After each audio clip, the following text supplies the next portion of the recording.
Magandang gabi po sa inyong lahat.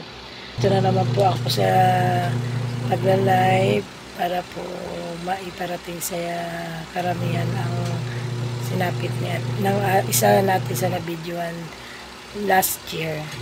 Ang pagtulong sa kapwa ng walang kapalit ay masarap sa pakiramdam, lalo na kung yung taong tutulungan mo ay karapat-dapat makatanggap ng tulong.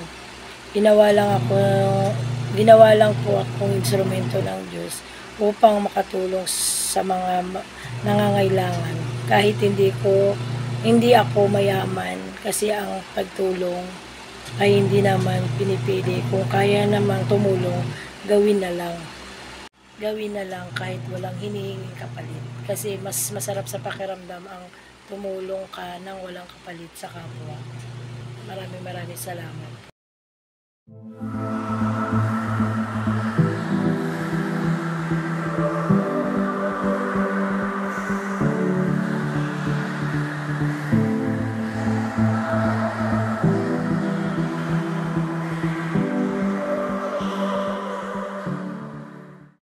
Magandang gabi po sa inyong lahat. Binalikan po natin itong mag-iina na ating nabidyoan nung nakaraang taon. At ito nga po pala si baby, kakalabas lang po niya sa ospital dahil nagkasakit po siya ng pneumonia. Sila po yung pamilya na nawalan ng 3 miyembro ng pamilya, yung tatay at 2 anak. So ito po. Kailan siya lumabas, May? Hello, kumusta naman ang baby? Kahapon. Okay naman na siya.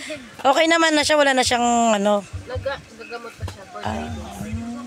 Ito po pala yung pangarap ni Ate Lea na mabuksan niya ulit yung maliit niya ng tindahan.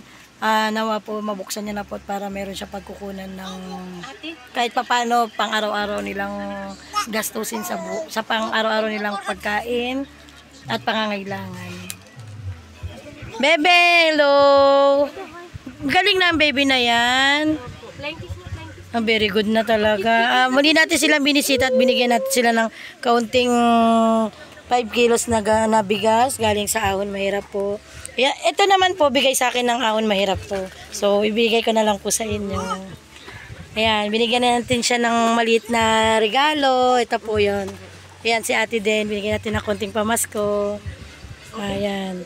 Sana po marami pong makatulong kay Ate Lea sa ganitong kagipitan niya sa buhay na wala na po siyang masandalan kasi wala na po siyang asawa. So, siya na lang po ang mag-isang tumataguyod sa kanyang 2 anak. Maraming salamat po Ate Lea. At gumaling na po si baby at wala ka nang masyadong problemahin. Alam ko marami ka pang problema pero awa ng Diyos, malalagpasan mo lahat yan. Wala namang binigay na problema na hindi natin kaya. Di ba po, Ate Lea? Fight lang po ba? Thank you po. Bye-bye, baby! Bye-bye! Sige po. Ito yung pamasko ko sa'yo. Delay. Ang baby, pagpasensyahan na. Bebe! At sa mami, galing ko sa Ahon Mahirap. 5 kilos po. Kamusta naman po? Bakit po siya nagkasakit? Siguro sa panahon, kasi malamig. Nang pag-uwi mo sa akin. Tapos malamig, tapos pag umaraw, ang init naman. Pumunta ako dito nung nakarang araw. Sarado, sino na yata dito na ko. Umuwi daw kayo ng nakasabay daw kayo sa Oo, tapos yung sasakyan pa namin. Walang aircon. Kamusta?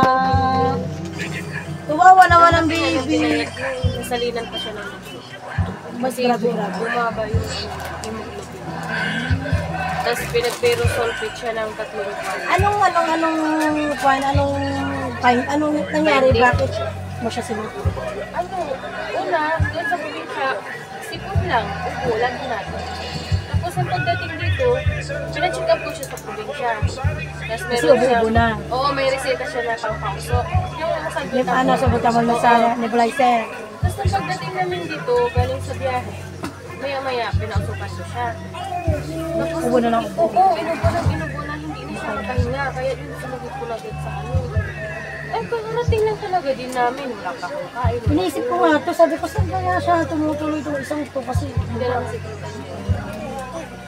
Sabi ko, Diyos ko. buti naman nakalabas na ang baby.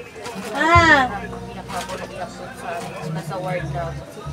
Para bang, hindi ko, kahit ayoko umiyak si nakakaya maraming tao, pero hindi ko mapigilan yung ginawa ko talaga. nung nasa ward na kayo. Nasa ward na kami. Kasi Diyos ko, kasi pinanganak na lalaki.